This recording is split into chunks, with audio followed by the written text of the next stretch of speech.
Hey guys, I'm Ben and I want to welcome you to my new channel, The Motorcycle Room.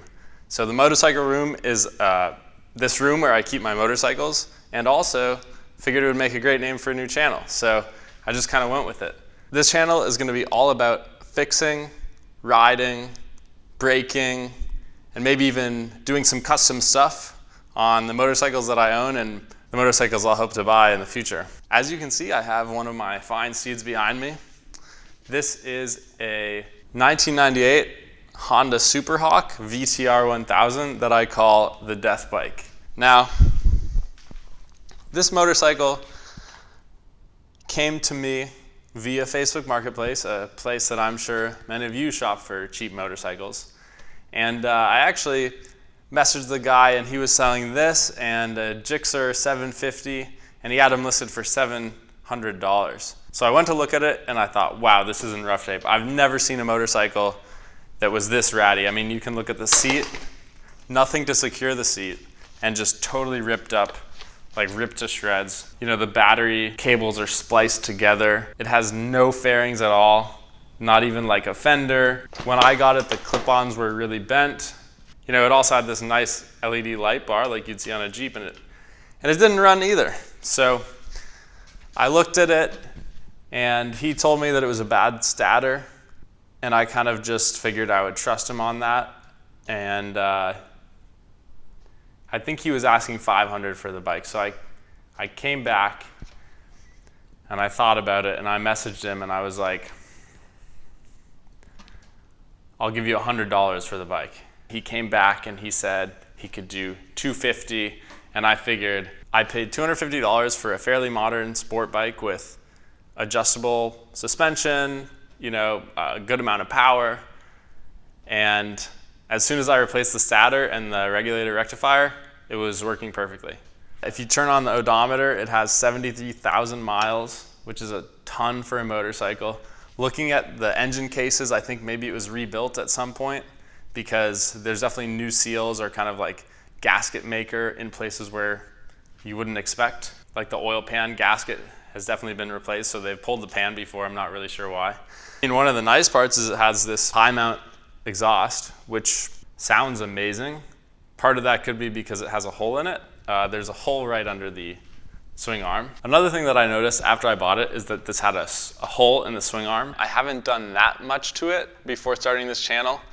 Just some small things, like I replaced the stator and the regulator rectifier, as I said. I have done manual cam chain tensioners on it, because that's a well-known error on the Superhawks, is that the cam chain tensioners, which are automatic, can fail. So I replaced those, and I put on new clip-ons, as well as got some new levers and some new Galfer braided brake lines. One of the coolest things is that this bike actually has a radial master cylinder on it, which is an aftermarket brake master cylinder. I believe that it came off a GSXR 600, because that was the lever that I bought for it that actually worked. And I redid the forks. I put new fork oil in them and hoped that would fix some of the handling, but it didn't work. The fork springs on this are way too soft, so I've actually got some cheap $25 fork springs from a Kawasaki 650, and I'm going to put those in and see if that helps.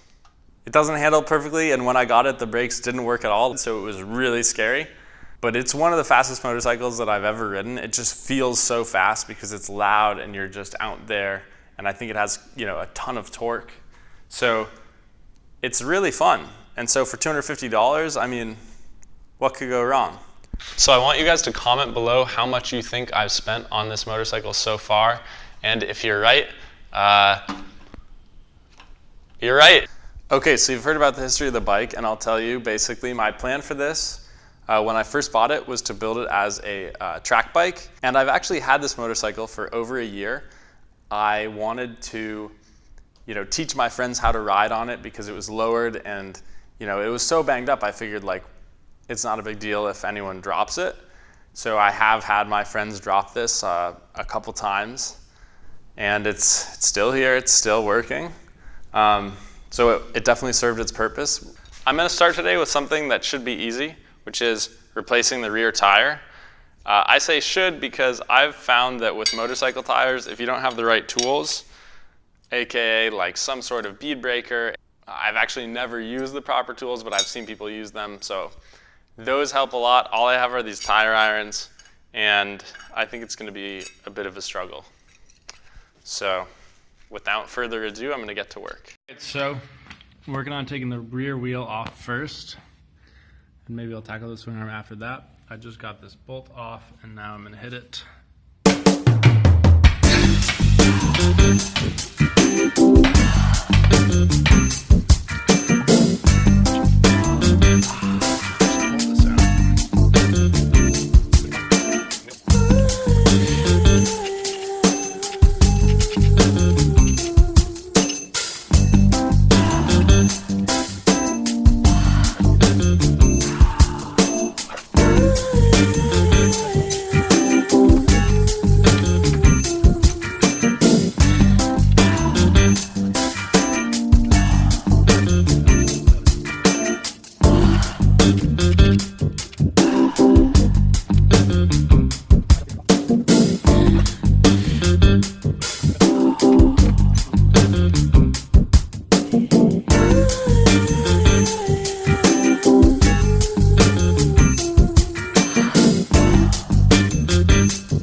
So I started off just using the tire irons, and I wasn't able to break the bead. I tried for like 30 minutes and it just did not work. So I kind of went back to the drawing board, went to YouTube, and I found this video of this guy using a couple 2x4s to just kind of like use a lever and push it down next to a car. So levering off the car and pushing down on the bead, and that worked in like 30 seconds. So that was kind of a waste of time, but at least you get to watch me struggling and struggling and struggling for so long. And then I got it on pretty easily after that. It kind of just slid on. I used a little bit of Vaseline on the beads to help it slide, and that worked really well. So I would highly recommend that if you're changing tires. And then I actually pumped it up with a bike pump and got the bead to set. And you'll see me trying to do that with the front tire later in this video, and it just did not work with that, so I ended up using an air compressor. But I like to get that workout in, with the bike pump.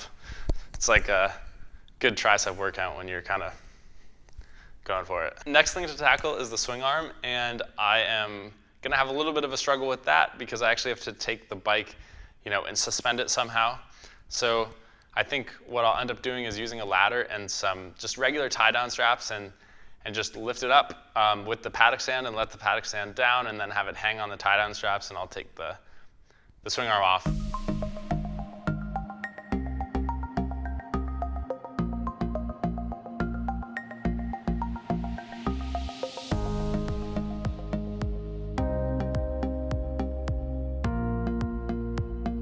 So taking the swing arm off is kind of fun, but it's also, because my bike is so dirty, it was kind of gross and messy, and my hands got really dirty, and yeah, all around just not the best experience.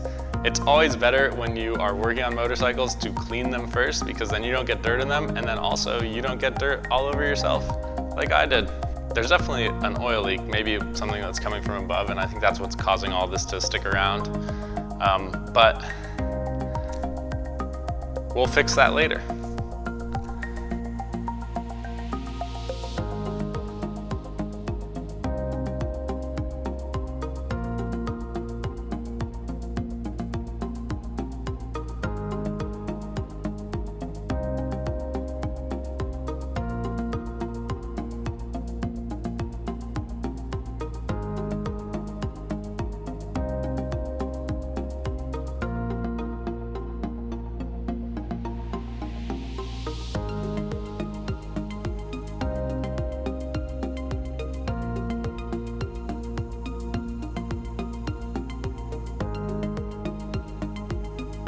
Okay, so now that the swing arm is off, I have some pretty bad news. It turns out that one of my linkage bearings is totally shot. And so I'm actually gonna buy a used linkage assembly off of eBay because it's much cheaper to buy the linkage than it is to buy each bearing. So the parts for this are crazy cheap. Because it was a relatively popular bike when it came out, there's so many parts for sale on eBay, like all for really, really cheap. Like I got a new coolant reservoir for $10. I got, you know, new swing arm for $30 for the whole swing arm. And that was with bearings and everything. The bearings are good. I mean, it's insane how cheap the parts are for this bike. So I ended up getting a new linkage for $20 off of eBay. And I also figured out that with the lowering link, it was actually a pretty expensive part. And so I'm trying to sell that. And I'm selling it like maybe for $30 to try to offset some of the cost of the build. And maybe that will let us get like some fancier tires down the road or something like that. It will be great to have the bike back up at stock ride height, which should really improve the handling from what it was right now and maybe keep me from dragging my foot pegs or other things that were dragging on the ground as I was trying to practice my handling drills. I know that sounds boring, but it actually is really fun. Unfortunately for me, I had to give the ladder back to the guy who I borrowed it from. So yeah, unfortunately, I had to put it all back together, and that's why, as you'll see, I had to put it back together with the swing arm still on, which was a huge pain in the butt, and I don't really recommend doing that. Like if you're gonna do the linkage, maybe you should take the whole swing arm off and do it all at once.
I got the bike back together and here it is. It's basically looks the same as when it started, but the tires are new and they're way better.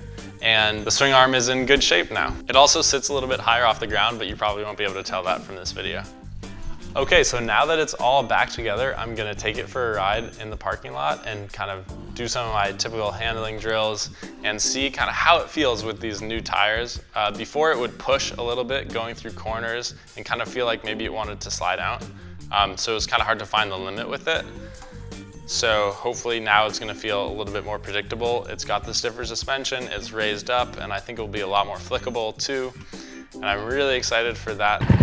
Okay, so I am out in the parking lot and I have the death bike with me right here, and I'm about to take it on some laps and just kind of see how it behaves with the new tires. I'm pretty excited, so here we go. I'm wearing like all my gear, which I always do when I ride, especially if I'm riding a bike like this and actually like trying to push it at all. So if you're riding, you should also wear all the gear you have. This is an often overlooked piece of gear, earplugs. This is a loud bike, and I put these in to make sure that my ears don't get super damaged.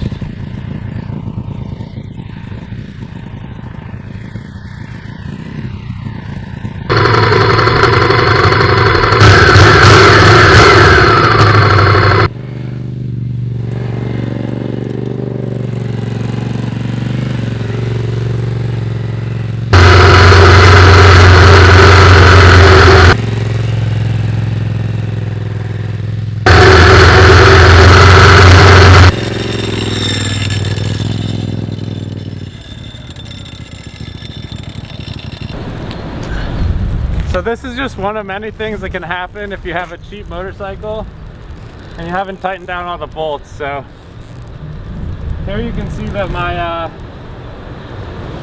my exhaust just fell off.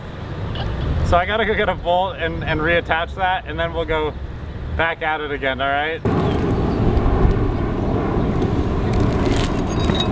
I got this super long bolt, so hopefully it won't fall off again. But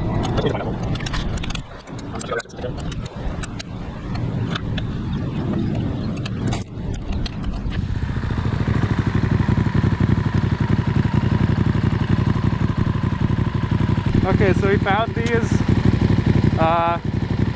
Don't want to run them over, so here you go.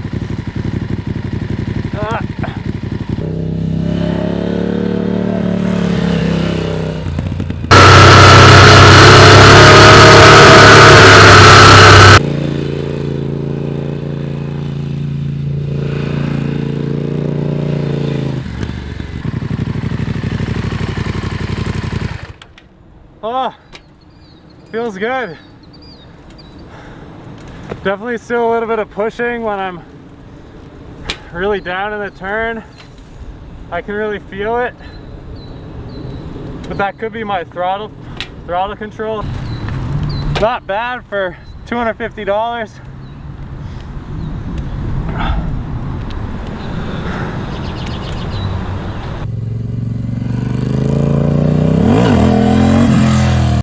So far I'm into this motorcycle for about $690, which is pretty good considering most track bikes that you can kind of buy ready-made with a lot of the similar mods that I'm doing as far as suspension mods and stuff like that. Those cost around $2,000 plus. Granted, they're probably newer, nicer motorcycles than this, but this is a fun motorcycle and it's fun to build it down and make it safe to drive. Thank you for watching, and I hope that you guessed correctly as far as how much I ended up spending.